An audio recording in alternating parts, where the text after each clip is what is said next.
kasih Bapa, terima kasih Yesus atas penyertaan-Mu yang masih bisa kami rasakan hingga pada hari ini. Tuhan, kami sebentar lagi kami akan memulai proses pembelajaran kami. Berkati kami Tuhan, berkati pembelajaran kami ini dari awal sampai kami mengakhiri pembelajaran kami. Tuhan, banyak dosa dan kesalahan yang kami perbuat, kiranya Engkau hapuskanlah itu agar kami layak disebut sebagai anak-Mu yang terkasih dan layak menerima berkat-Mu. Terpujilah nama-Mu Tuhan, kini dan sepanjang segala masa. Amin. Amin. Oke, baik. Hari ini kita akan masuk pertemuan yang ke-11. Sebelum kita mulai pertemuan ini, saya absen dulu ya. Alvin, Andiko, Bagus, Batara, Cindy, Dinda, Dolvin, Elizabeth,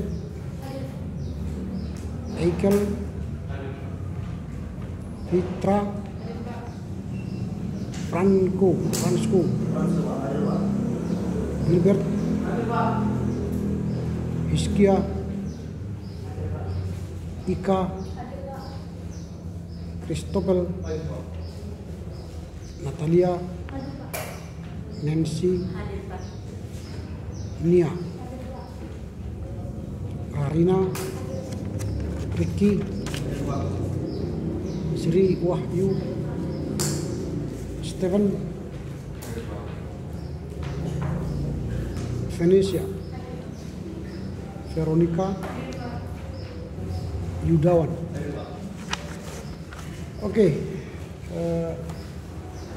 pada saat hari ini juga saya akan memberikan ujian susulan kepada saudara Alvin, Andiko, Dinda, Dolvin, Franco, Gilbert, Christopher, dan Ricky.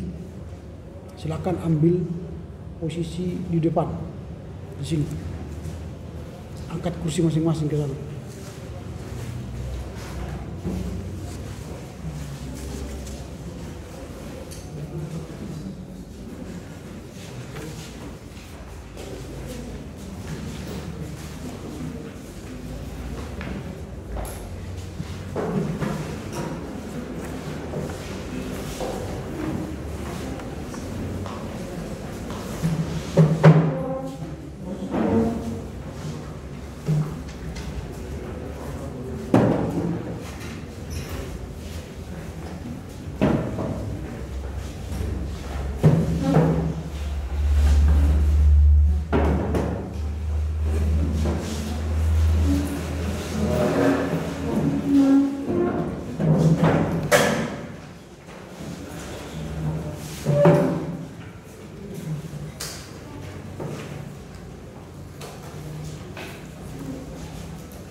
Ya, sesuai dengan apa yang disampaikan kemarin kepada saudara, bahwa saudara akan ikut ujian jika saudara telah melampaui bacaan yang saya sampaikan.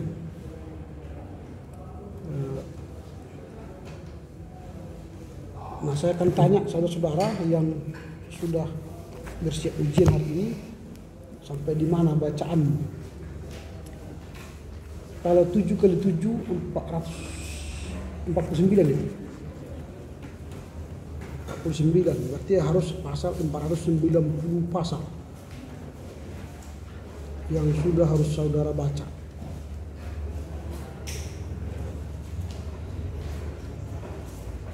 Oke.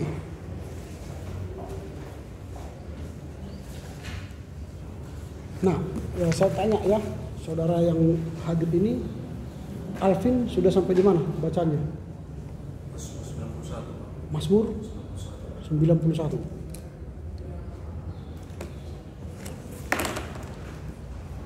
Andiko? Mazmur 38. Mazmur 38. Dinda? Mazmur 28. Dolphin? Mazmur 35. Fransko? Mazmur 50. Dilbert? Mazmur 57, Pak. Berapa? Mazmur 57. Christopel? Mazmur 35, Pak. Ricky? Oke, lolos semua ya. Karena maksimal 420, dia Mazmur 100, Mazmur 20. Dinda yang agak hampir kali Mazmur 20. Oke. Dan saudara juga harus sampai Mazmur 20. Minggu depan tambah 20, berarti Mazmur 90. Kalau saudara minggu depan tidak bisa Mazmur 90, maka saudara bisa out juga dari ruangan ini. Oke, saya akan bagikan ini. Silakan semua coba juga.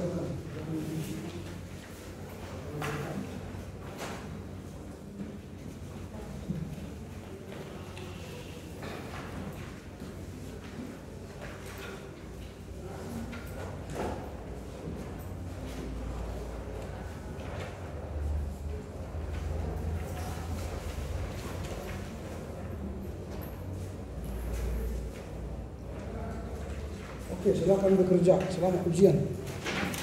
Kami akan teruskan tugas kami. Oke, pengumuman. Minggu depan kita tidak masuk libur karena saya harus mengikuti rawat pendeta di Sidimpuan. Lalu pengganti untuk minggu depan kita masuk tanggal 15 November.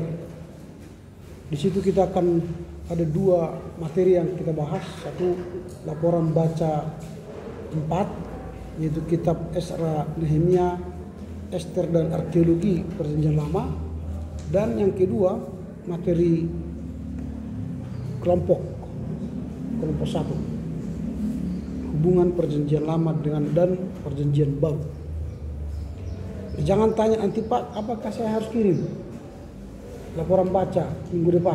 Tak usah kirim, karena 1 hari sebelum hari H, berarti hari 14 November kirim. Tetapi untuk paper kelompok dikirim 1 minggu sebelum hari H, berarti kirimlah hari Rabu 8 November untuk paper kelompok 1 minggu sebelum hari H. Dan tugas saudara ialah bacalah paper kelompok itu dengan baik. 1 minggu diberi kesempatan untuk saudara membaca, merenung. Lalu tanggal 15 kita hadir di sini membahas laporan baca dan tugas kelompok. Tugas kelompok itu saudara memberi masukan. Jadi kalau nanti saudara memberi masukan, maka sebutkan sumber buku yang kau pakai menambah masukan itu. Jadi jangan banyak bertanya tentang kesalahan kata. Ini harusnya makan, mengapa dibuat makin? Atau titik koma, catatan kaki, itu bukan urusanmu, itu urusan saya. Urusanmu ialah menambah masukan terhadap paper itu. Makanya supaya bisa saudara menambah masukan, baca buku lain. Nanti ketika saudara memberi masukan akan saya tanya bukunya apa, judulnya, siapa penulisnya, halaman berapa. Lalu kalau saudara ingin menambahkan masukan kepada paper teman itu, kirimkan buku itu kepada mereka, sumbernya, supaya mereka gunakan untuk perbaikan. Kalau dari internet sebutkan alamat websitenya. Kalau dari jurnal sebutkan nama jurnalnya. Jadi diskusi kita bukan destruktif, merusak paper orang, bukan. Diskusi kita ialah konstruktif, membangun. Karena itu paper kita bersama. Karena itu perkuliahan kita bersama. Di sini bukan ajang menjatuhkan kawan. Di sini ajang membangun teologi bersama. Kalau sejak awal kalian selalu berpikir merusak karya orang, nanti sampai pendeta pun kalian merusak orang-orang lain. Cara berpikirnya merusak. Sekarang kita ubah cara berpikir membangun. Sehingga kalian membangun teologi secara bersama. Nah itu untuk kalian yang membaca. Bagi saudara yang mempersiapkan materi ini, kelompok 1 yaitu saudara siapa ini? Alvin, Andiko, Bagus, Batara, Cindy dan Dinda. Tugas kalian ialah mempersiapkan materi. Caranya bukan pribadi, kelompok. Ini kan tugas kelompok. Tugas secara pribadi sudah saya nilai dengan laporan baca. Kualitasmu secara personal saya sudah nilai. Sudah berakhir itu. Tapi tugasmu sebagai kelompok, kerja kelompok belum berakhir. Disitulah tunjukkan Anda bisa berteologi bersama, berkolaborasi, bekerja sama, bersinergi dengan teman-teman. Makanya nanti ketika kalian mempresentasikan di depan ini, kalian harus kerja sama. Baik itu menyampaikan atau menjawab pertanyaan orang.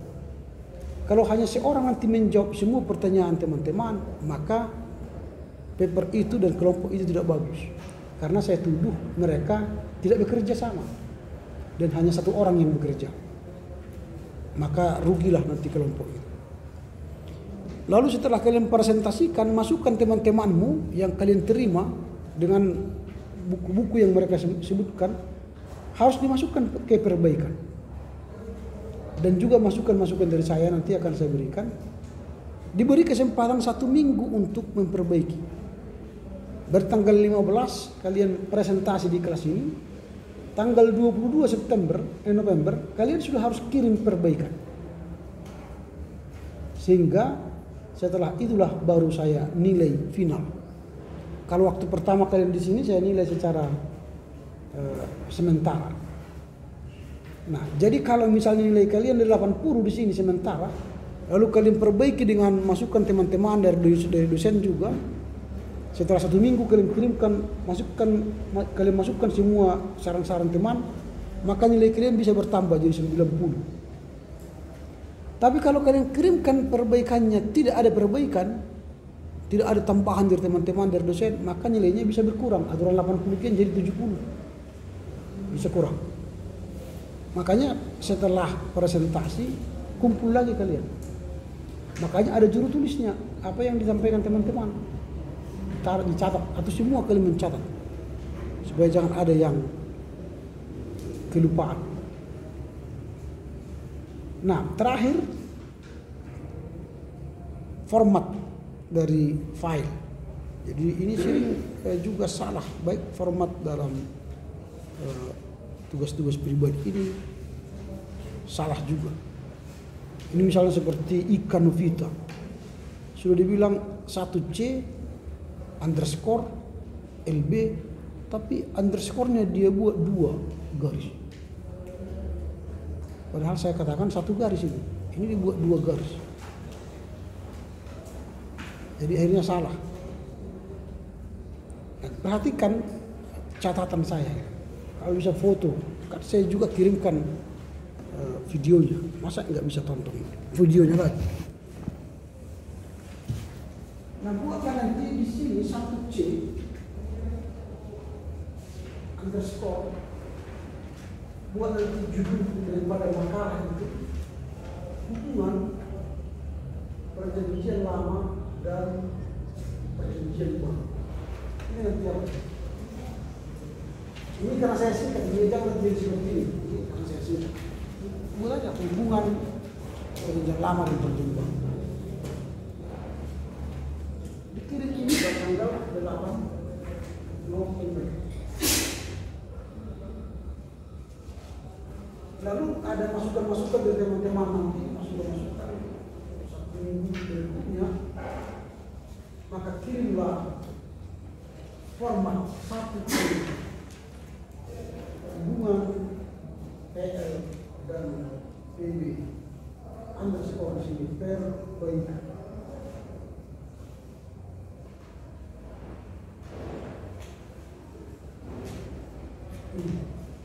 Kirim nanti file perbaikan, kirim lagi kirim lagi.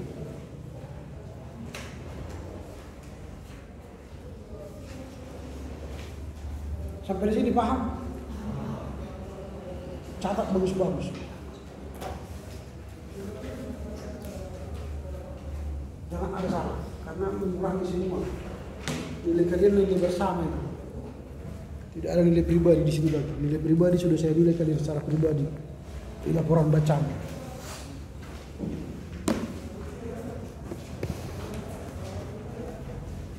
Itulah soal tugas makalah. Lalu bagaimana cara membuat makalah? Nah, saya kirimkan kepada kalian bagaimana cara membuat makalah. Jangan membuat makalah seperti makalah anak SMP, SMA. 1. Pendahuluan, 2. Pembahasan, 3. Kesimpulan. Bukan begitu. Nanti dalam menulis paper, berikanlah dengan cara yang saya sudah kirimkan ini. Pakai baju, pakai daftar latar belakang, daftar isi. Ini sebentar.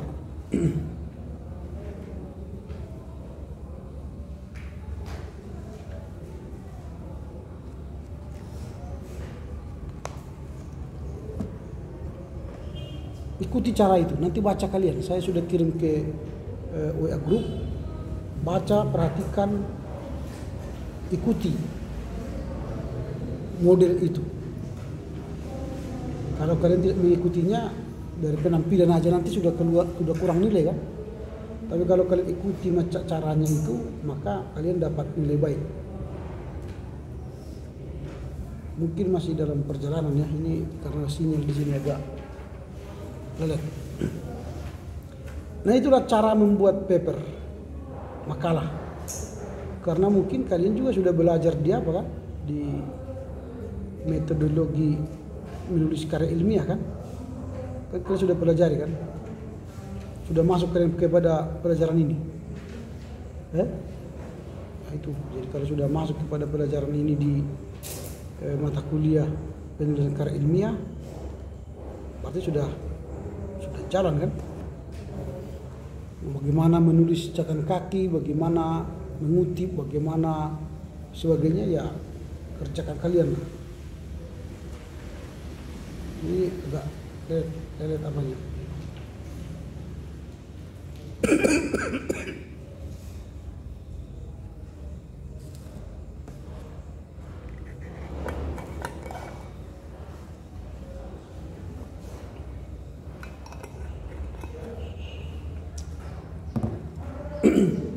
Oke, kita lanjutkan ya. Kalau sudah oke ini semua, ini sedang masih dikirim ya. Kita lanjut pada laporan baca sekarang. Ini laporan baca yang ketiga. Saya mulai dari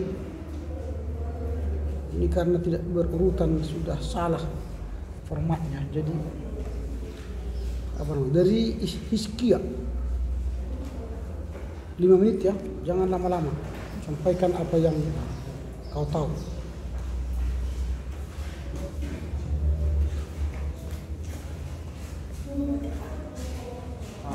semua. Di sini saya mempresentasikan hasil laporan bagi saya dari kitab Samuel, Raja-Raja, dan Tawarik. Lalu kitab Samuel. Kitab Samuel ini menceritakan sejarah bagaimana bangsa Israel pada masa pembentukan kerajaan dari pemerintahan kerajaan Raja Saul sampai Raja Daud.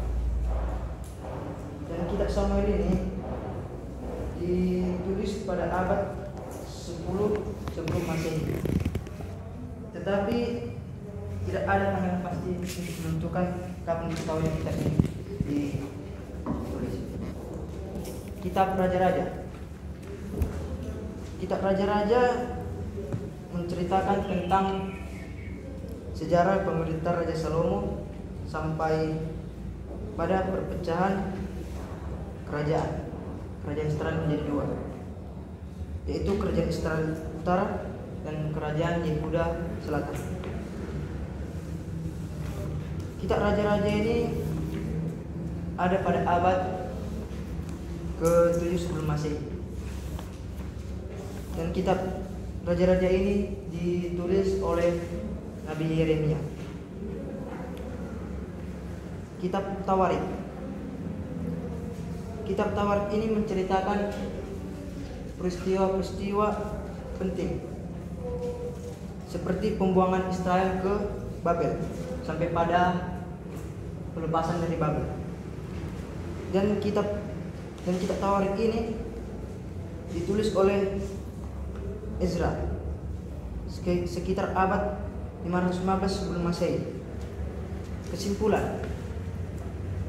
Jadi dari kitab 1, 2 Samuel, 1-2 Raja-Raja, dan 1-2 Tawarik dapat saya simpulkan. Kitab ini menceritakan tentang bagaimana Israel berdiri dan sudah memiliki seorang raja yang dilantik melalui Nabi Samuel.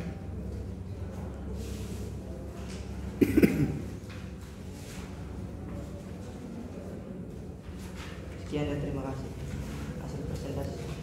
Oke. Makasih. Selanjutnya Ika.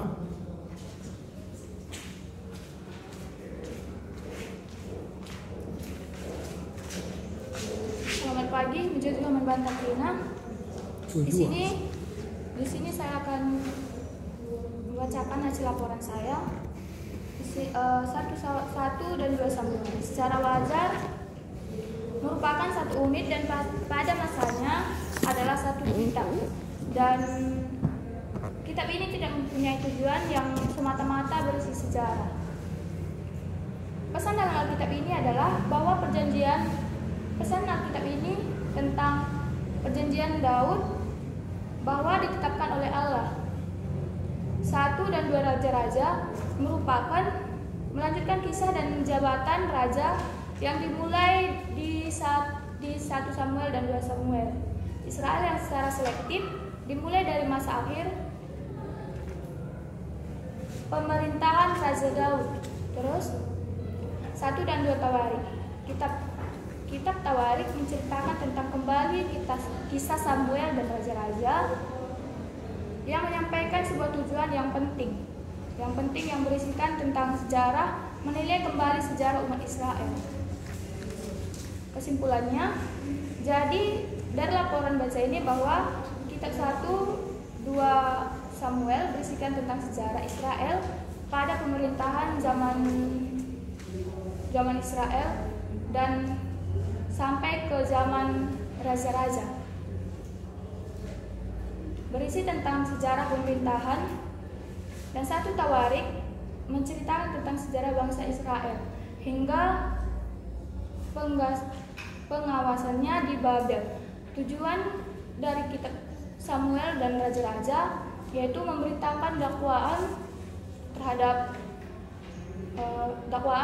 atas terhadap dosa, dan 1 Tawarik mencoba untuk mendorong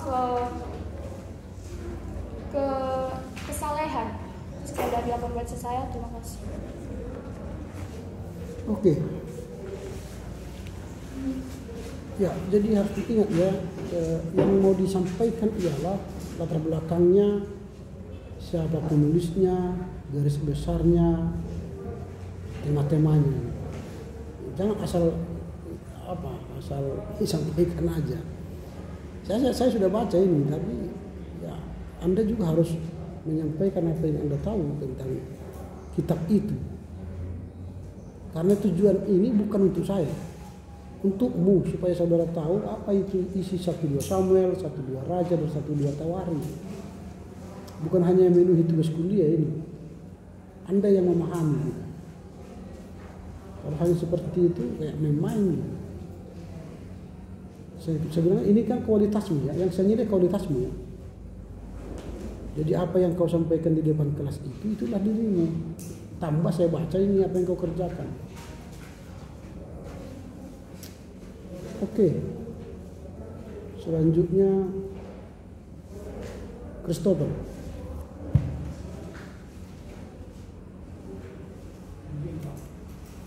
Ya hentilah ujiannya.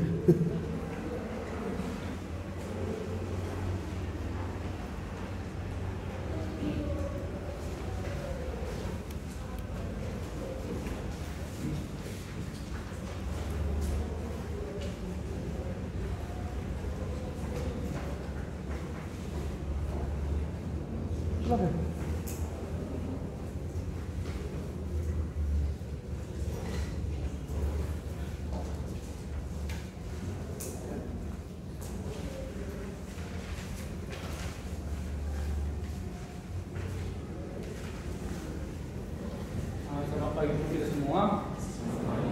Saya akan memaparkan laporan baca saya dari kitab 1-2 Samuel, 1-2 Raja-Raja, dan 1-2 Tawari. Kitab 1-2 Samuel. Kitab 1-2 Samuel ini pada umumnya adalah satu kitab. Kisah atau peristiwa kitab 1 Samuel ini pada umumnya terjadi abad ke-11 dan bagian awal dari abad ke-10 sebelum Masehi. Di dalam buku ini nama dan penulis tidak ada dijelaskan atau tidak ada ditemukan. Yang kitab 1-2 Raja-Raja, kitab 1-2 Raja-Raja adalah kitab yang menyebutkan sejarah Israel yang dimulai dari masa akhir penerimaan Raja Daud sampai pada penaklukan Yerusalem. Dari kitab ini penulis tidak diketahui, tapi tradisi Yahudi berpendapat bahwa kitab Raja-Raja ini ditulis oleh Nabi Yeremia. Kitab Tawari. Kitab Tawari dibuat sebagai pelengkap dari catatan dari kitab Samuel dan Raja-Raja dan menceritakan ulang tentang sejarah Israel. Latar belakang dibuat kitab ini adalah untuk mengetahui tentang jejak warisan iman perjanjian mulai dari Adam sampai Daud. Kitab ini tidak ditemukan juga siapa penulisnya. Dan kesimpulannya, di dalam kitab Samuel dan Raja-Raja memiliki kesamaan karena menceritakan tentang sejarah Israel. Kitab Raja-Raja di dalam kitab Raja-Raja kita akan mendokumentasikan tentang sejarah perjanjian Israel dari kematian Raja Daud dan suksesnya Salomo sebagai raja sampai pada keruntuhan kerajaan yang dibicarakan dari Israel dan Yehuda. Sedangkan kitab Tawari menceritakan tentang kerajaan kesatuan dalam pemerintahan Raja Daud dan Raja Salomo. Dan dalam kitab ini juga membahas mengenai sejarah Yehuda dan pembuangan. Sekian dan terima kasih. Ya, baru 1 menit yang lalu saya sampaikan. Yang disampaikan itu kan latar belakang, penulisnya, garis besarnya, tema-tema daripada kitab itu. Kalau hanya gitu caranya melapor, ya Anda tidak baca kan gitu. Sayang ini buku ini nggak dibaca. Gitu.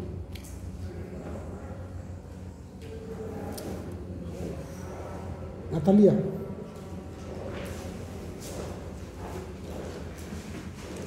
Selamat pagi Bapak dosen dan teman-teman sekalian. Di sini saya akan memaparkan hasil laporan baca saya mengenai 1 1-2 Samuel ini menceritakan kisah dari perjanjian penetapan kepangkatan raja dengan Daud. Kitab 1 dan 2 Samuel ini umumnya dulunya ditulis hanya satu kitab. Kitab ini meliputi 2 periode pemerintahan. Yang pertama pemerintahan hakim-hakim dan pemerintahan monarki.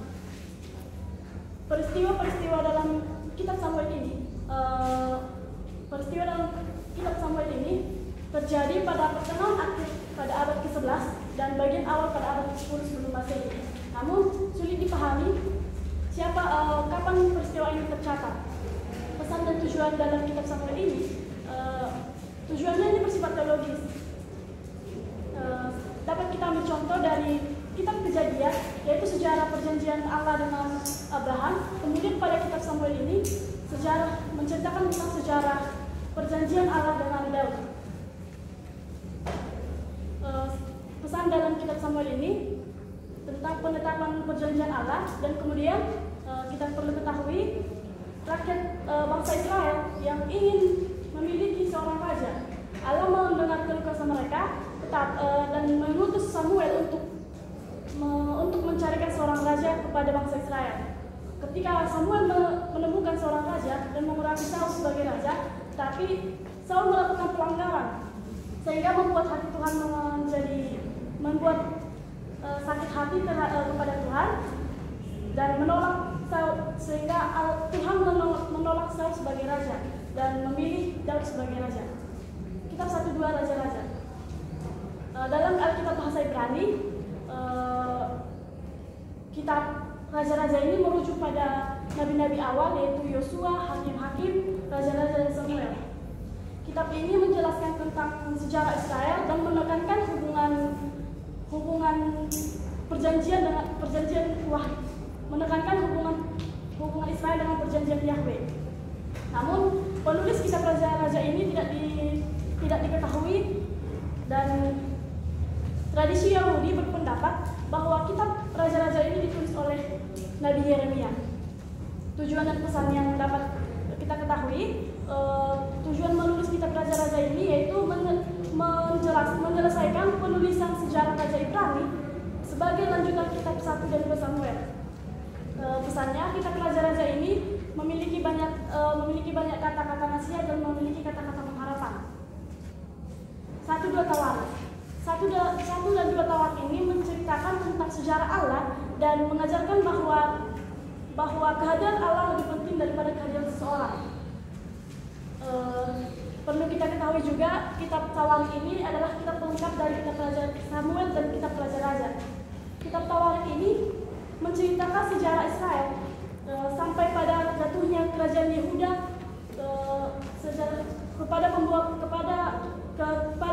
kepada Babel.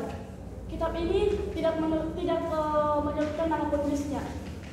Tujuan dan pesannya untuk menekankan jabatan Raja Daud dengan Salomo pada masa pra pembangunan dan masa pasca pembuangan. Pesan-pesan yang ada pada kitab Tawarik ini berpusat pada kerajaan kesatuan dan peranan yang dimainkan oleh Raja Daud dan Salomo untuk pemeliharaan Yahweh dengan baik. Oke.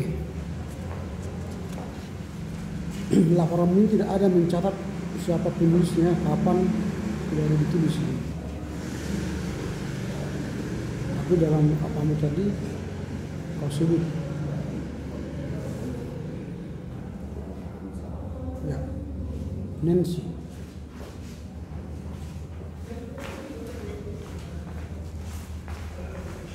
Selamat pagi semua. Di sini saya akan memaparkan hasil laporan baca saya dari judul buku Survei Perjanjian Lama, pembahasan isi kitab 1 dan 2 Samuel, 1-2 Raja-Raja, 1 dan 2 Tawarik. Pertama, kitab 1 dan 2 Samuel. Kitab 1 dan 2 Samuel ini merupakan satu unit, dan pada mulanya kitab Samuel ini adalah satu kitab. Akan tetapi Septuaginta menggabungkan kitab-kitab Samuel dengan kitab-kitab Raja-Raja dengan judul Kerajaan-Kerajaan. Kitab ini berfokus pada pemerintahan Raja Daud termasuk konflik dan pencobaan yang dihadapinya selama masa pemerintahannya, serta hubungannya dengan Allah. Kitab Samuel ini mempunyai 7 garis-garis besar. Yang pertama tradisi Silo, yang kedua kisah Tabut, yang ketiga hal berdirinya kerajaan, yang keempat pemerintahan Saul, yang kelima Daud semakin berkuasa, yang keenam keberhasilan Daud, yang ketujuh kegagalan Daud. Dan kitab Samuel ini mempunyai 5 tema-tema utama. Yang pertama tabut perjanjian, yang kedua kepangkatan raja, yang ketiga perjanjian Daud, yang keempat penilaian Saul, yang kelima penilaian Daud. Selanjutnya kitab 1 dan 2 Raja-Raja. Kitab Raja-Raja menceritakan sejarah Israel yang berasal dari keluarga Abraham seperti tertulis di kitab Kejadian. Kitab ini memulai sejarah raja-raja Israel, dimulai dengan Raja Salomo yang bijaksana, kemudian mengikuti pemimpin-pemimpin yang setelahnya, seperti Raja Ahab dan Elia sebagai nabi yang memprotes penyembahan berhala, dan kitab ini mencakup serta berakhir dengan penaklukan Babel dan pembuangan bangsa Israel. Kitab ini mempunyai 9 garis-garis besar. Yang pertama Raja Salomo, yang kedua Raja Rehabeam, yang ketiga kerajaan Israel dan Yehuda dari 1931 sampai 853 sebelum Masehi. Yang keempat pelayanan Nabi Elia dan Elisa.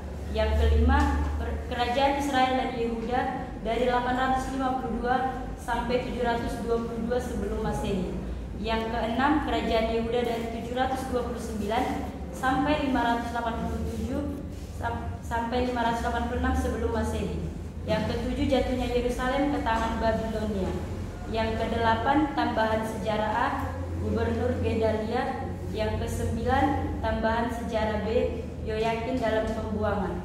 Dan kitab Raja-Raja ini mempunyai 4 tema-tema utama. Yang pertama penilaian mengenai Raja Salomo, yang kedua nubuatan praklasik dan klasik, yang ketiga suksesi dinasti dan kepemimpinan karismatik, yang keempat penyembahan anak lembu emas. Selanjutnya kitab 1 dan 2 Tawarik. Kitab Tawarik ini merupakan satu kitab yang sama seperti kitab Samuel dan kitab Raja-Raja. Kitab Tawarik ini juga sebagai pelengkap catatan dalam kitab Samuel dan Raja-Raja yang menceritakan kembali sejarah Israel dari bapak leluhur sampai jatuhnya kerajaan selatan Yehuda ke tangan Babel. Kitab ini mempunyai 4 garis besar, yaitu yang pertama pendahuluan yang bersifat silsilah, yang kedua kerajaan kesatuan, yang ketiga sejarah Yehuda, yang keempat pembuangan. Dan kitab Tawarik ini mempunyai 3 tema-tema utama. Yang pertama penyembahan di dalam perjanjian lama, yang kedua perbendaharaan kata kitab Tawarik, yang ketiga tipologi. Sekian, terima kasih. Oke.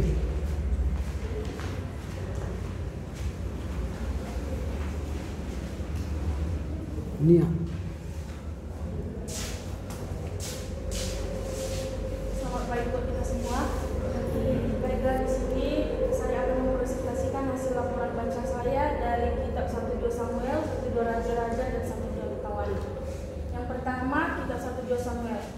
Latar belakangnya, kitab 1 dan 2 Samuel ini pada mulanya adalah satu kitab. Kedua kitab ini meliputi periode peralihan dari hakim-hakim sampai pada pendirian monarki, termasuk pemerintahan Saul dan Daud.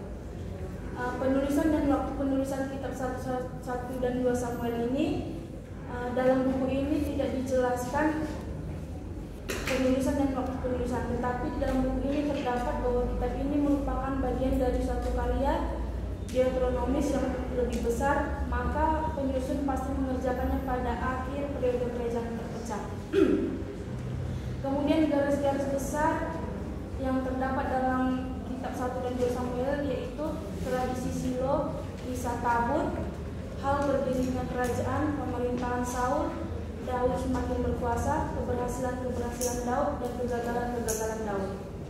Kemudian tema-tema yang terdapat dari kitab 1 dan 2 Samuel ini yaitu tabut perjanjian. Tabut perjanjian adalah peralatan keagamaan yang paling penting di Israel. Tabut ini dibuat di Sinai di bawah pengawasan Musa. Kemudian ada jabatan raja. Jabatan raja atas Israel merupakan hak istimewa Yahweh. Fungsi raja adalah memelihara keadilan, baik dalam pengertian domestik dalam masyarakat maupun dalam pengertian internasional melalui kekuatan militer yang efektif. Kemudian tema-tema dari kitab 1 Samuel ini ada perjanjian Daud. Dalam perjanjian Daud ini yang pertama, Tuhan berjanji untuk menjadikan nama Daud besar. Kemudian kedua, Tuhan menjanjikan suatu tempat di mana Ia akan menanamkan Israel. Dan janji yang selanjutnya untuk menjadikan negeri itu suatu tempat yang aman. Kemudian pengenalan mengenai Saul. Pada bagian awal kitab Samuel, Saul digambarkan sebagai seorang pemalu, tulus hati dan menyenangkan. Kemudian yang terakhir penilaian mengenai Daud. Suatu penilaian yang seimbang tentang Daud mengakui kesalehannya, tetapi juga menyadari bahwa sama seperti kita, ia tidak kebal terhadap kesalahan dalam pengambilan keputusan. Kemudian kitab yang selanjutnya 1 dan 2 Raja-Raja. Latar belakangnya, kitab Raja-Raja dianggap sebagai sejarah Israel yang dimulai dari masa pemerintahan Raja Daud sampai pada penaklukan Yerusalem oleh orang Babel. Waktu penulisan dan waktu penulisan, sebagaimana kebanyakan kitab-kitab perjanjian lama, maka penulisan dari kitab ini juga tetap tidak diketahui. Namun tradisi Yahudi yang terpelihara dalam Talmud Babilonia berpendapat bahwa kedua kitab Raja-Raja ini ditulis oleh Nabi Yeremia. Kemudian garis besar yang terdapat dari kitab 1 dan 2 Raja-Raja, yaitu kitab ini diawali oleh masa pemerintahan Raja Salomo. Kemudian kerajaan ini mengalami perpecahan menjadi kerajaan Israel dan Yehuda.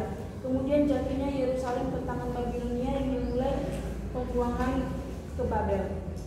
Tema-tema yang terdapat dari kitab 1 dan 2 Raja-Raja yaitu penilaian pemerintahan Raja Salomo, nubuat praklasik dan nubuat klasik, suksesi dinasti dan kepemimpinan karismatik, pemujaan anak lembu emas. Kitab yang selanjutnya 1 dan 2 Tawarik. Latar belakangnya kitab ini latar belakang untuk penulisan kitab Tawarik adalah periode pasca pembuangan dari sejarah Ibrani. Kemudian penulisan kitab Tawarik secara leluasa sekali memilih, mengatur dan mengubah materi yang diperolehnya dari sumber yang luas ketika menyusun sejarahnya. Kemudian penulisan dan waktu penulisan. Kitab Tawarik juga tidak menyebut nama penulisannya. Penulisan kitab-kitab tersebut sudah ditempatkan dari pembaruan Nabi Hagai dan Zakaria sekitar 515 sebelum Masehi sampai dalam zaman Yunani dengan tanggal yang di sekitar dari 300 sampai 160 sebelum Masehi. Garis-garis besar yang terdapat dari 1 dan 2 Tawarik menuliskan pendahuluan yang bersifat silsilah, kemudian kerajaan kesatuan dan pemerintahan Raja Salomo. Dalam kitab ini juga membahas tentang sejarah Yehuda dan pembuangan. Kemudian tema-tema yang terdapat dari kitab 1 dan 2 Tawarik yaitu penyembahan dalam perjanjian lama, kosakata penulisan kitab Tawarik, tipologi. Kesimpulan yang saya dapat dari kitab 1 dan 2 Samuel, 1 dan 2 Raja-Raja dan 1 dan Tawarik yaitu pada kitab 1 dan 2 Samuel menceritakan tentang pemerintahan Saul dan Daud. Kemudian dalam kitab Raja-Raja tentang pemerintahan Raja Daud sampai pada penaklukan Yerusalem oleh orang Babel. Dan pada kitab Tawarik adalah periode pasca pembuangan dari sejarah Ibrani. Terima kasih. Oke. Nah, sekarang saya beri kesempatan lagi kepada saudara-saudara minggu yang lalu yang saya duga sama dengan paper yang lain ya. Saya mulai dari saudara Dolphin. Silakan.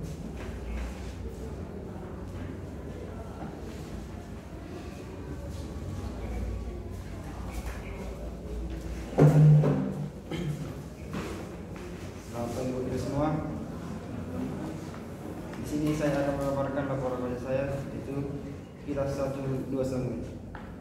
Kitab 1 Samuel secara wajar merupakan satu unit dan pada mulanya adalah satu kitab. Kitab Samuel pada mulanya adalah satu kitab di dalam naskah Ibrani internasional, kitab Samuel ini ditulis untuk mengakui peranan penting dalam mendirikan kerajaan. Adapun latar belakang kitab ini menceritakan bangsa Israel yang mendapat ancaman dari bangsa Palestina yang mengharuskan kerjasama antara suku Israel dan bertanggung jawab pada sebuah keputusan untuk beralih ke suatu untuk kerajaan. Adapun penulisan kitab ini masih sulit dipastikan kapan peristiwa ini ditulis. Adapun garis-garis besar kitab ini ada 7. Yang pertama tradisi Silo, yang kedua kisah Daud, yang ketiga hal berdirinya kerajaan, yang keempat pemerintahan Saul, yang kelima Daud semakin berkuasa, yang keenam keberhasilan Daud, yang ketujuh kegagalan Daud. Saul. Tema-tema dalam kitab ini ada 5. Yang pertama Tabut Perjanjian, yang kedua jabatan raja, yang ketiga perjanjian Daud, yang keempat penilaian mengenai Saul, yang kelima penilaian mengenai Daud. Kitab 1-2 Raja-Raja. Kedua kitab raja-raja yang ditunjuk nabi-nabi awal memberikan interpretasi teologis secara bangsa Ibrani yang menekankan hubungan perjanjian dengan Yahweh. Adapun latar belakang kitab ini adalah kitab raja-raja dianggap sebagai sejarah Israel yang mulai dari masa akhir pemerintahan Raja Daud sampai pada penaklukan di Yerusalem oleh orang Babel. Adapun penulisan kitab 1-2 Raja-Raja adalah penulis kitab Raja-Raja ini tidak dikenal, tetapi dalam tradisi Yahudi berpendapat kitab ini ditulis oleh Nabi Yeremia, tapi tidak banyak bukti nyata untuk mengenali identitas penulis. Adapun garis-garis besar kitab ini ada 9. Pertama Raja Salomo, yang kedua Raja Rehabiam, yang ketiga kerajaan Israel dan Yehuda dari 931 sampai 853 sebelum Masehi. Yang keempat penanyaan Nabi Elia dan Elisa, yang kelima kerajaan Israel dan Yehuda, yang keenam kerajaan Yehuda 729 sampai 587 atau 586 sebelum Masehi. Yang ketujuh jatuhnya Yerusalem ke tangan Babilonia, yang kedelapan tambahan sejarah A Gubernur Gedalia, yang kesembilan sejarah B Yohakim dan pembuangan. Adapun tema-tema kitab ini ada 4. Yang pertama penilaian pemerintahan Raja Salomo, yang kedua dibuat praklasik dan dibuat klasik, yang ketiga suksesi dinasti dan kepemimpinan karismatik, yang keempat kebukaan anak Boaz, yang ketiga kitab 1-2 Tawarik. Kitab Tawarik ini dibagi menjadi 2 kitab, yaitu naskah Ibrani dan terjemahan bahasa Yunani.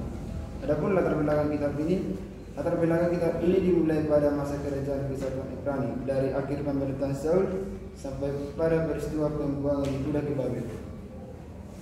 Kitab Tawarik ini juga menceritakan kerajaan yang terpecah sebagaimana yang diungkapkan Koresi Raja Persia yang mengizinkan orang-orang Ibrani di pembuangan kembali ke Palestina untuk membangun kembali rumah ibadah mereka. Penulis kitab 2 Tawarik ini tidak menyebut identitas penulis, tapi karena sama gaya bahasa kitab Ezra Nehemia ini sama, maka disimpulkan berdasarkan tradisi Yahudi Ezra adalah sebagai penulis kitab Tawarik. Tetapi setelah diidentifikasi, pernyataan ini dibantah dan tidak diterima lagi secara luas. Adapun garis-garis besar kitab ini adalah ada 4. Pertama pendahuluan yang bersifat silsilah, yang kedua kerajaan kesatuan, yang ketiga senjata Yehuda, dan yang keempat pembuangan. Adapun tema-tema dalam kitab ini ada 3. Yang pertama penyembahan di dalam perjanjian lama, yang kedua kosakata penulis kitab Tawarik, dan yang ketiga tipologi. Oke. Kemudian saudara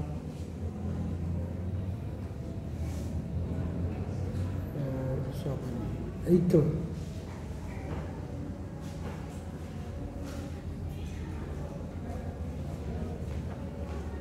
Selamat pagi bagi kita semua. Di sini saya akan memaparkan tentang laporan baca saya. Yang pertama itu tentang kitab 1 dan 2 Samuel. Kitab ini berisi yaitu tentang berisi tentang masa peralihan dari zaman hakim-hakim dan terbentuknya sampai terbentuknya monarki.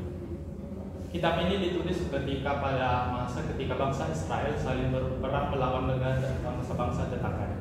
Penulisan kitab ini ditulis oleh Penulis dari kitab ini masih belum diketahui sampai sekarang, namun ada yang berpendapat bahwa ini merupakan bagian dari suatu karya yang lebih besar, yaitu karya Deuteronomis. Secara garis besar kitab ini dimulai dari kehidupan dari Samuel sebagai hakim, yang kemudian dilanjutkan pembentukan dari kerajaan tersebut sebagai Saul sebagai raja pertama, kemudian kegagalan Saul dan naiknya Daud menjadi raja selanjutnya, dan diakhiri dengan kegagalan dari Daud. Tema dari kitab ini yang pertama itu tentang penilaian mengenai Raja Saul, yang dilanjutkan dengan penilaian Raja Daud, lalu jabatan raja, tabut perjanjian, dan tabut perjanjian. Nah, baru kitab yang kedua yaitu 1 dan 2 Raja-Raja, berisi tentang masa pemerintahan dari kerajaan Israel bersatu sampai ke pembuangan ke Babel. Kitab ini beberapa berpendapat bahwa kitab ini ditulis oleh Nabi Yeremia, tetapi ada juga berpendapat bahwa kitab ini merupakan bagian dari karya Deuteronomis. Secara garis besar kisah kitab ini dimulai dari kenaikan Salomo sebagai raja, yang dilanjutkan dengan terpecahnya kerajaan menjadi dua, yaitu kerajaan Israel Utara dan kerajaan Yehuda di selatan. Lalu dilanjutkan dengan bagaimana pemerintahan dari Raja Israel di utara dan bagaimana pemerintahan Raja Yehuda di selatan. Kemudian kitab ini dilanjutkan dengan runtuhnya kerajaan Israel di utara yang diserang oleh Asyur, dan dilanjutkan dengan sejarah selanjutnya dari Raja-Raja Yehuda dan diakhiri dengan pembuangan ke Babel.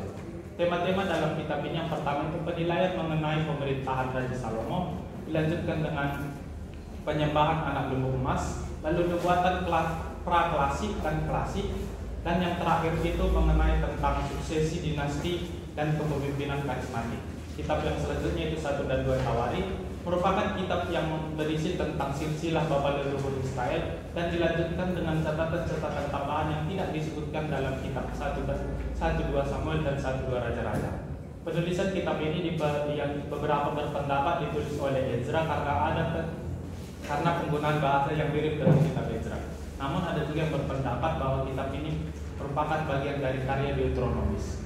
Garis besar kitab ini yang pertama itu membahas tentang silsilah bapa leluhur dari Israel, kemudian dilanjutkan dengan pemerintahan Raja Daud, lalu kenaikan Salomo sebagai raja, dan kegiatannya selama pemerintahannya seperti pembangunan bait suci. Lalu dilanjutkan dengan terbelahnya kerajaan menjadi dua, dan dilanjutkan dengan sejarah kerajaan Yehuda sampai pembuangan ke Babel. Kitab ini memiliki 3 tema utama. Yang pertama itu kosakata penulis dari kitab Tawarikh, lalu tentang penyembahan dalam dunia perjanjian lama, dan yang terakhir merupakan tentang tipologi dalam kitab Tawarikh. Dari 3 kitab ini saya dapat simpulkan yang pertama dalam 1 dan 2 Samuel, kitab ini berisi tentang bagaimana bangsa Israel gagal mempercayai Allah sebagai raja mereka, tetapi malah berusaha meyakini raja manusia bisa membawa mereka. Lalu dilanjutkan dengan 1-2 Raja-Raja yang berisi tentang pemerintahan mereka, dan berisi juga tentang ketidaktaatan dari raja-raja tersebut kepada Tuhan. Lalu dari kitab 1 dan 2 Tawarikh kita belajar tentang silsilah bapa leluhur Israel, pemerintahan kerajaan Yehuda, dan tentang bagaimana Tuhan menekankan bahwa bangsa Ibrani merupakan bangsa yang dikhususkan baginya. Sekian dari saya, terima kasih. Oke. Terakhir, Fransko.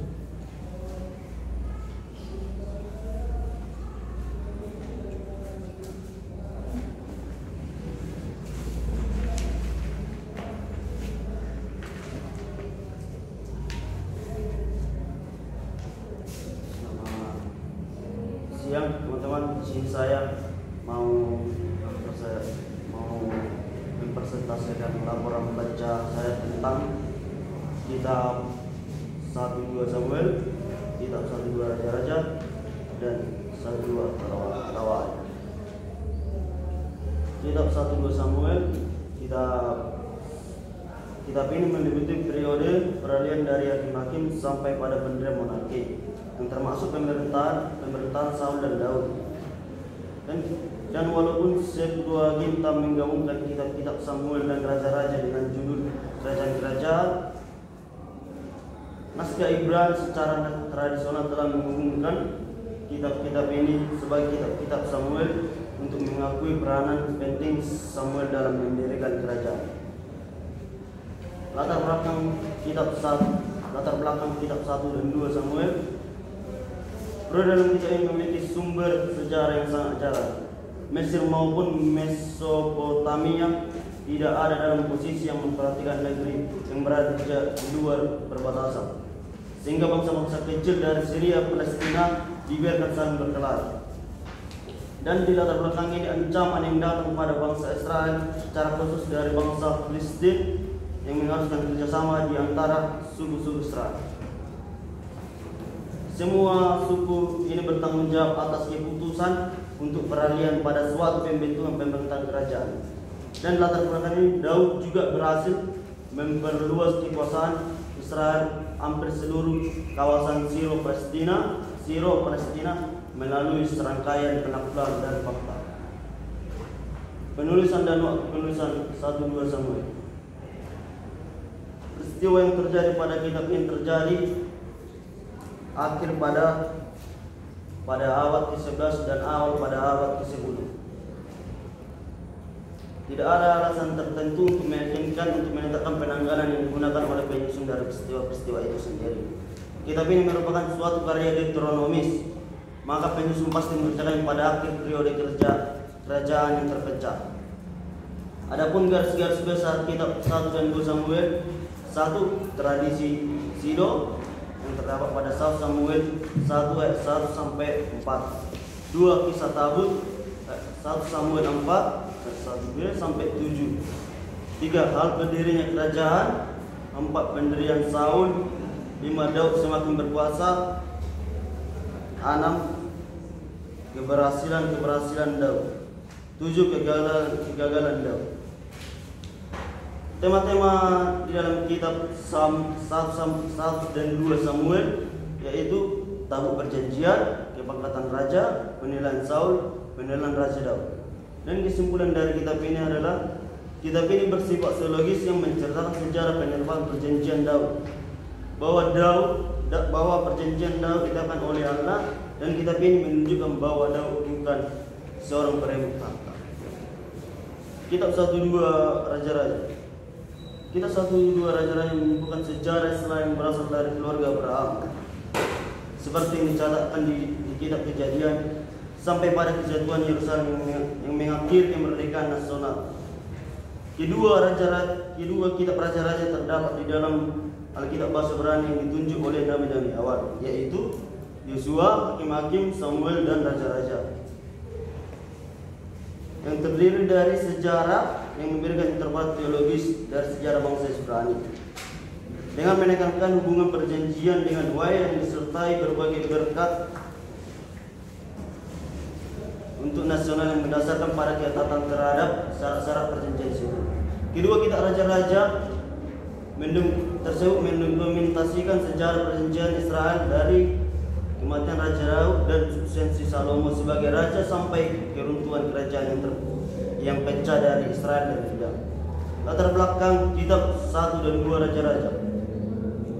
Kitab Raja-Raja yang sebagai sejarah Israel yang efektif dimulai daripada masa akhir pemerintahan Raja Daud sampai pada penaklukan Yerusalem oleh Babel.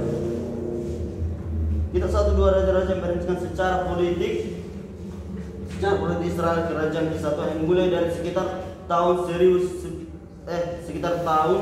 970 Masehi, kemudian masa pembuangan Israel kerajaan utara yang oleh Asyur pada tahun 722 sebelum Masehi, dan pembuangan Yuda. Kerajaan selatan ke Babel pada tahun 587 atau 556 sebelum Masehi. Penulis dan waktu penulis kitab 2 Raja-Raja. Penulis kitab 2 Raja-Raja yang tidak dikenal, namun tradisi Yahudi berpendapat bahwa kitab Raja-Raja yang ditulis oleh Nabi Yeremia yang didasarkan antara kesamaan Yeremia 52 dan 2 Raja-Raja 24 sampai 25. Dan pandangan alternatif menafsirkan bahwa kitab 1-2 Raja-Raja ini adalah hasil karya Deuteronomis. Dan juga ada teori yang mengatakan kitab Raja-Raja ini disusun oleh 2 redaksi. Yang pertama dinamakan tak penulisan pembuangan yang perang pembuangan dikaitkan dengan usaha pembaruan yang dilakukan oleh Raja Yosia sekitar 600 Masehi. Yang kedua, tak pembuangan yang disarankan bersamaan dengan pembebasan Raja Yoyakim dari penjara di Babel dan tarikan menjelang tahun 559 Masehi. Garis-garis besar kitab 1 dan 2 Raja-Raja. 1 Raja Salomo, 2 Raja Rehobea, Kerajaan Israel dan Yehuda dari 931. Habis waktu. Ya.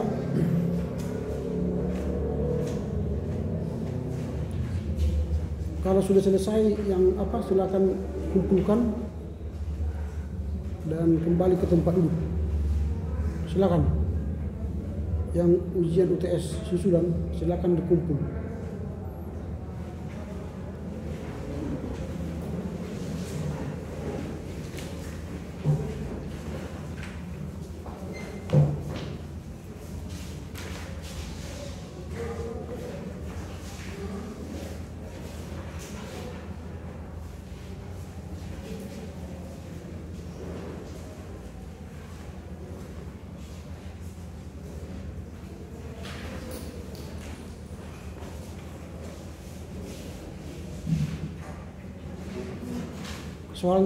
Soalnya di bawah.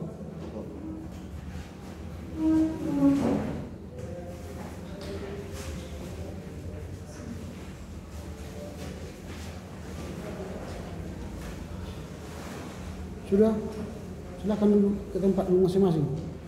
Dia ke kursinya udah.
Oke, baik. Setelah saya baca, masih ada yang tadi saya katakan tidak mengikuti apa yang saya sampaikan minggu yang lalu. Isinya ialah pertama itu latar belakang dari kitab itu, kedua waktu dan penulisnya siapa, kapan, ketiga garis besar dan tema-tema. Jadi untuk 2 minggu yang akan datang kepada laporan baca yang keempat, tolong diperhatikan ini. Jika Anda ingin nilai bagus ya. Tapi kalau asal-asalan menyampaikan dan melaporkan bacaan, ya nilainya pas-pasan. Kemudian saya juga sudah baca dan sudah nilai hasil kerja saudara. Membaca buku ini pun tidak tidak serius. Memang sudah dibuat di sini tema-tema dari setiap ini, tapi saudara tidak mengurai apa itu tabut perjanjian, kepangkatan kerajaan dan sebagainya. Hanya mendaftar poin-poinnya saja. Itu artinya Anda hanya baca halaman ini aja, halaman ini dan halaman ini, baru latar belakang. Dan saudara tidak membaca semua. Lalu yang terakhir juga yang saya lihat bahwa ketika saudara membaca buku ini, saudara juga tidak membaca kitab 1-2 Samuel, 1-2 Raja dan 1-2 Tawari. Ya kalian baca kitab itu. Seharusnya ketika kalian membaca ini 1-2 Samuel, baca dulu 1-2 Samuel semua. Lalu kalian pahamilah apa yang disampaikan oleh Hills dan Walton. Nah, misalnya dia sampaikan bahwa gagasan penting dalam kitab ini soal lembaga kepangkatan raja. Bagaimana cerita kepangkatan raja di 1-2 Samuel? Tentu akan saudara dapatkan itu jika saudara membaca kitab itu. Bacalah 1-2 Samuel itu. Apakah benar itu membahas soal lembaga kepangkatan raja atau proses ke arah penetapan sebuah perjanjian dengan garis keturunan Daud? Jadi pahami kian. Di sini sebenarnya sudah dijelaskan oleh Dalton dan Hills, Walton dan Hills, apa yang menjadi bagian atau tema-tema dari kitab 1-2 Samuel ini. Lalu saudara tugasnya ialah mendalami, sehingga ketika saudara bercerita di sini atau menyampaikan hasil bacaanmu, saudara memahami. Tapi kalau seperti tadi, Anda tidak memahami apa yang saudara sampaikan. Itu yang kesan saya.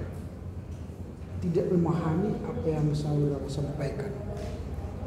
Coba bayangkan nanti ketika Anda berkhotbah dari 1-2 Samuel, Anda tidak paham apa itu kitab 1-2 Samuel, apa itu kitab 1-2 Raja, apa itu kitab 1-2 Tawari.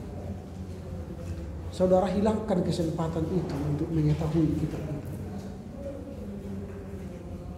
Dan paling-paling kalau saya tanya berapa kali kau baca? 1-2 kali, Pak. Lalu saudara menganggap sudah mengerti, memahami tulisan Walton dan juga kitab itu. Itu kesan saya. Nah itu. Nah, kemudian kalaulah misalnya saudara tadi membaca garis-garis besarnya, apa sih yang dibahas oleh 1-2 Samuel? Nah di sini kan sudah ada garis-garis besar. Yang dibahas ialah tradisi Silo misalnya. Bagaimana tradisi Silo? Kemudian kisah Tabur, berdirinya kerajaan, pemerintahan Saul dan sebagainya. Lalu kegagalan Daud. Itu kan diceritakan di sini. Tapi karena itu tadi kembali saudara tidak baca kitab itu, saudara tidak bisa menceritakan isi daripada kitab itu. Lalu mengapa harus ada raja-raja? Kitab raja-raja. Itu juga tidak bisa saudara tangkap sampai itu. Nah kalau kita lihat misalnya dalam perjanjian lama ya, Allah itu kan memerintah langsung, teokrasi. Allah, teos, krasi, memerintah. Jadi teokrasi berarti Allah memerintah langsung. Tetapi Allah tidak melihat umat itu bertobat, karena mungkin umat itu tidak melihat Allah itu ada, karena abstrak. Namanya saja umat Israel tidak tahu, dan Allah pun tidak menyampaikan namanya. Dia hanya menyampaikan aku adalah aku. Tidak ada namanya selama teokrasi itu. Lalu kegagalannya ialah manusia tidak bertobat, maka adalah pemusnahan Sodom dan Gomora. Puncaknya ialah air bah. Semua umat manusia mati. Kemudian Allah berpikir kalau manusia ini tidak bisa mengenal saya, tidak tahu kasih karunia saya, maka diutuslah hakim-hakim. Minggu yang lalu kita sudah bahas hakim-hakim. Hakim-hakimlah yang memimpin umat Israel. Tetapi itu pun tidak berhasil membuat umat Israel bertobat. Karena dari hakim-hakim itu sendiri dari 13 hakim hanya 5 hakim yang baik dan benar. 7 hakim lainnya jolim, jahat. Nah sama seperti raja-raja ini nanti. Dari beberapa raja-raja yang ada, kerjanya kan berkelahi, bunuh-bunuh. Akhirnya pecah kerajaan Israel Utara dan kerajaan Israel Selatan. Nah Allah gagal tanda petik ya memerintah melalui hakim, maka Allah utus dan angkat raja. Lalu nanti ketika Allah gagal memerintah umat manusia, tanda petik gagal ya, dalam bentuk raja, maka Allah mengangkat nabi. Nah nabi pun banyak nabi-nabi palsu, penyesal. Maka Allah juga tanda petik gagal memerintah melalui nabi. Lalu masa perjanjian lama ke perjanjian baru itu kan ada 400 tahun kosong suara Allah. Allah tak bersuara lagi melalui hakim, raja, dan nabi. Habis. Lalu ketika Yohanes datang di padang gunung itu mengatakan bertobatlah, berilah dirimu dibaptis, orang berkata apakah dia nabi? Karena orang sudah rindu mendengar suara nabi. Sudah 4 abad tidak ada suara nabi. Karena Tuhan sepertinya tanda petik undur dari umat manusia Israel. Lalu Allah berinisiatif kalau hakim-hakim ditolak manusia, raja-raja ditolak manusia, nabi-nabi juga ditolak manusia, maka Allah berinisiatif menjadi manusia. Inkarnatio. Itulah maka dia menjadi manusia. Dan menyampaikan namanya yang tidak diketahui oleh Israel selama ini. Nama Allah mereka tidak tahu. Siapa namanya. Sehingga orang Israel menyebutnya Yahweh, menyebutnya El Roy, El Olam, El Shaddai, Jehovah. Mereka sebut itu namanya. Lalu Allah mengatakan siapakah namanya? Siapa nama Allah? Menurut perjanjian baru. Siapa nama dia yang disampaikannya kepada manusia? Siapa? Wah, berarti belum tamat kali ini. Dia mengatakan namailah dia Yesus. Lukas 1:37. Jadi nama Allah yang selama ini umat tanya siapa namamu, siapa namamu, lalu Tuhan menyatakan namanya. Coba baca Lukas 1:37.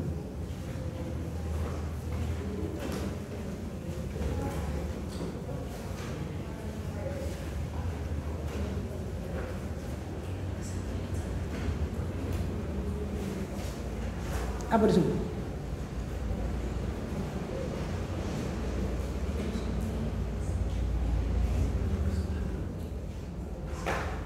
Silakan.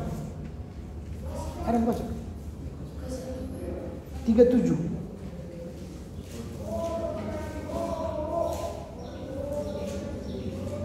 Sebab bagi Allah tidak ada yang mustahil.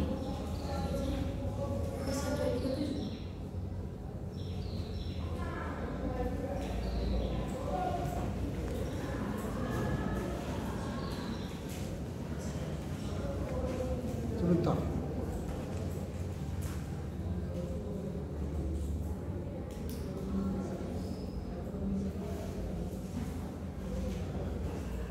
Nama 31 maksudnya. 31. Sesungguhnya engkau akan mengandung dan melahirkan seorang anak laki-laki dan engkau harus menamai dia Yesus. Jadi nama Tuhan itu siapa? Yesus. Yesus. Jadi selama ini orang Israel menduga namanya Yahweh, El Roy, El Shaddai, El Olam, semua mereka sebut nama Tuhan. Ternyata namanya ialah Yesus. Itu setelah 4 abad berikutnya setelah suara Nabi tak ada lagi. Lalu dia menyatakan namanya. Engkau akan mengandung dan melahirkan seorang anak laki-laki dan namailah dia Yesus. Jadi Yesus itu adalah penjelmaan Allah yang maha kuasa menjadi manusia yang terbatas. Itu penjelmaan. Penjelmaan itu apakah itu yang asli? Tidak. Namanya pun penjelmaan. Tidak itu yang Allah sejati. Tetapi dalam diri Yesus ada Allah, kealahan Bapa itu. Nah, dia menjelma di situ. Nah, ini yang kita lihat. Tapi karena kalian tadi tidak baca dengan baik, maka kalian kehilangan pesan. Itu dalam Raja-Raja. Maksudnya 1 Samuel. Nah, sekarang kita lihat bagaimana Raja-Raja. Nah, kitab Raja-Raja ini disampaikan ialah berisi tentang ada raja yang baik, ada raja yang jahat. Lalu di sini dibicarakan soal penyembahan Yahweisme dan Baalisme. Lalu terjadilah penilaian terhadap kehidupan Raja Salomo. Nah, kalian harus baca tadi, saya ulangi, harus baca lagi 1-2 raja-raja. Supaya kalian tahu sebenarnya Raja Salomo ini bagaimana awal hidupnya dan akhir hidupnya. Pada awalnya dia raja yang bijaksana. Bahkan diklaim tidak ada raja sebijaksana Salomo di dunia ini. Dulu sampai sekarang. Enggak ada lagi. Tapi ketika kita lihat bacaan tentang dia, pada akhirnya dia kan undur juga dari Tuhan. Pada usia-usia 40 tahunan dia itu raja yang bijaksana. Tapi akhirnya dia juga mengalami tanda petik yang gagal sebagai raja. Karena apa? Godaan-godaan sama dia banyak. Coba bayangkan istrinya berapa? Berapa istrinya? Karena kalian tidak baca.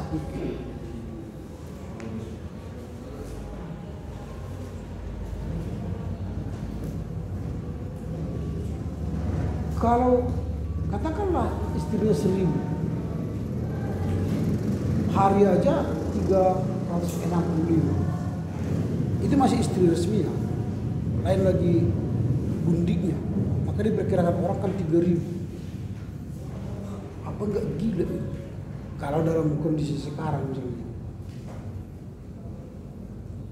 Dan ini sekarang digunakan orang melahirkan sebuah gereja sekarang, gereja Kemah Daud.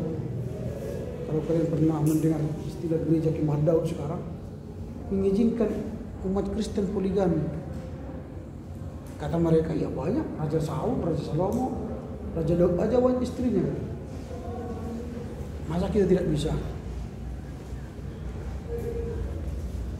Tapi itu jangan diikuti karena tidak ajaran Yesus. Karena ketegaran hatimu, kata Yesus juga, sehingga ada banyak orang Yahudi yang menikah banyak. Kalau sekarang nggak ada lagi, sudah monogam, bukan poligam.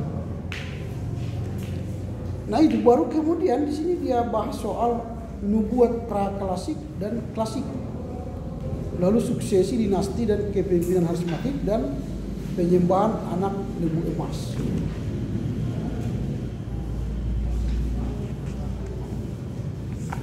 Lalu yang terakhir soal tawari. Tawari ini adalah, tawari itu kan laporannya, laporan tahunan, laporan pelayanan. Ini berbicara soal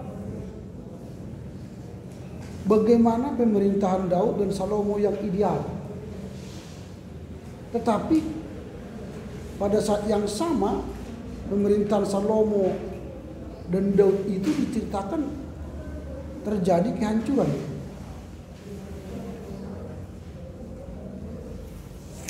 Makanya kalau kalian baca nanti Tawarikh ini, bagaimana kerajaan Israel Utara dan Israel Selatan itu pecah, diceritakan di sini.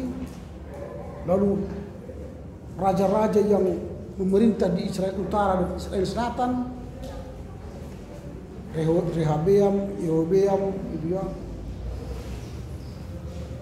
Dan ini perseteruan antara utara dan selatan ini sangat kental di Tawari ini, karena ini cerita tentang raja-raja.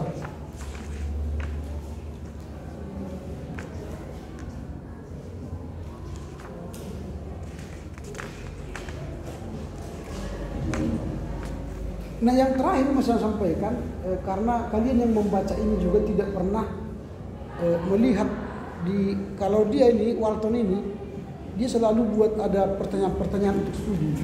Setiap kitab ya, ada pertanyaan-pertanyaan untuk studi.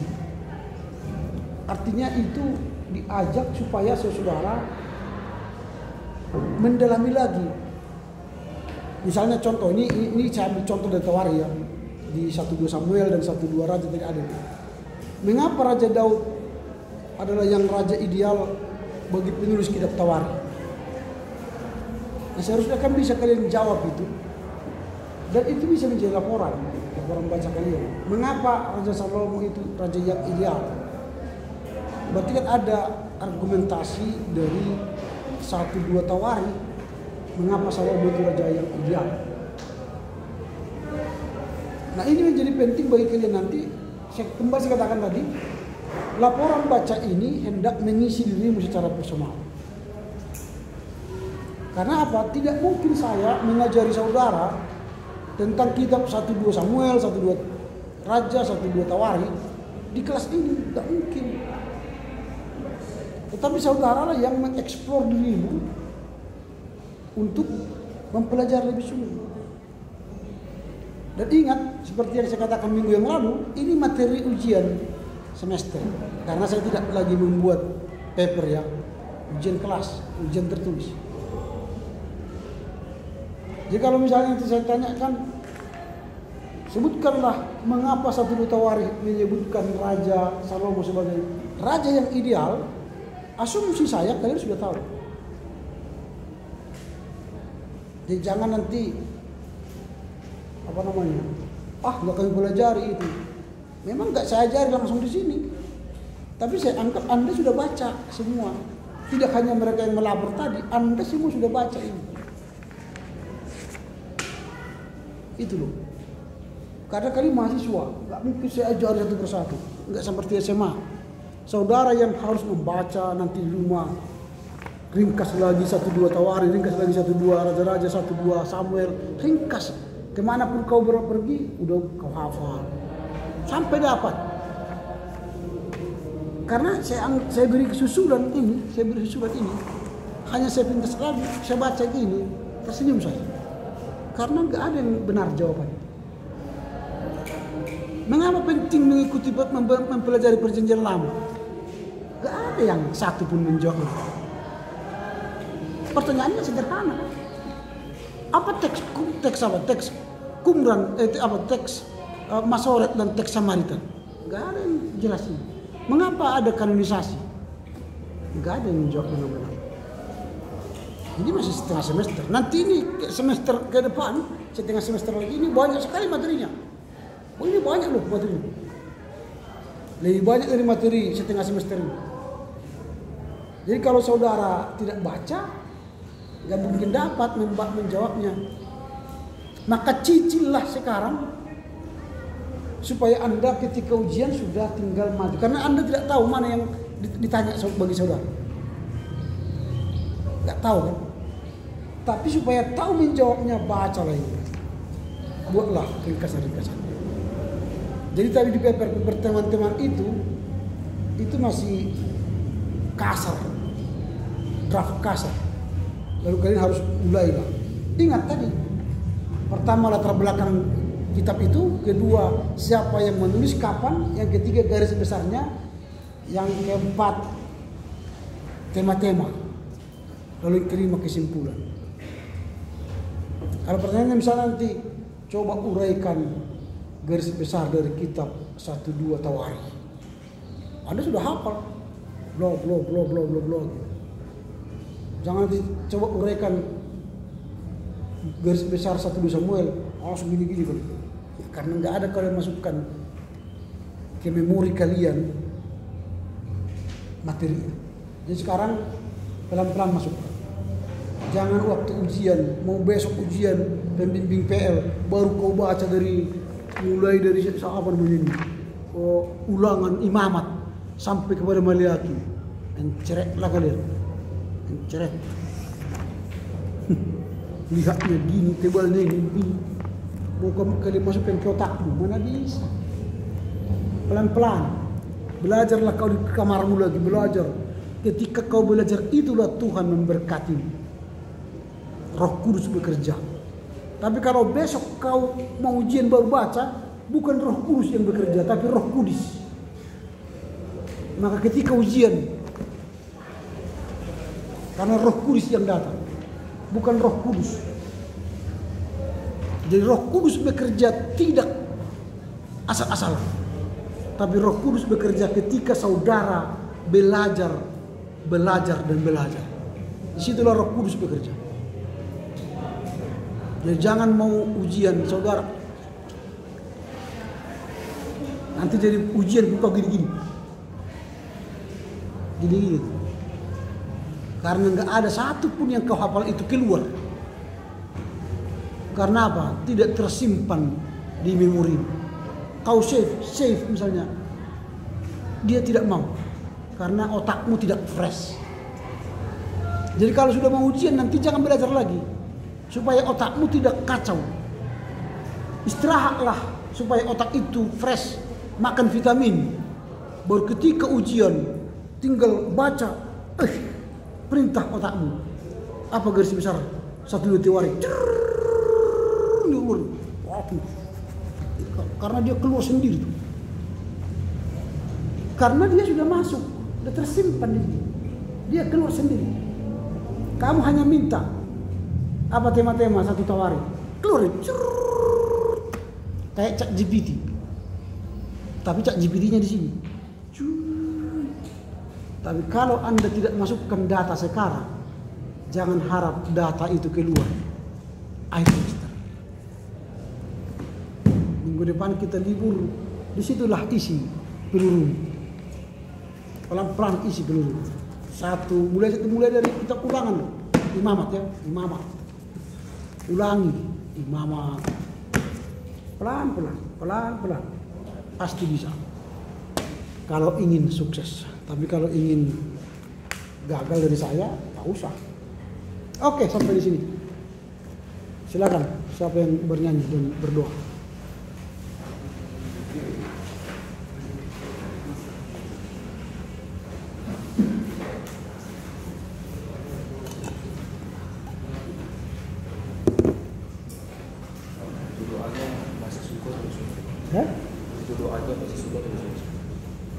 Terserah kau. Untuk menutup kelas kita, mari kita bernyanyi dalam kita bendeng karo nomor 466 ayat 1. Wujud Tuhanku 1 2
Bapak dosen kami juga kiranya Tuhan berkati, Tuhan memberkati seluruh pekerjaannya, kesehatannya, dan juga keluarganya. Dalam nama Tuhan Yesus kami berdoa. Amin. Amin. Oke,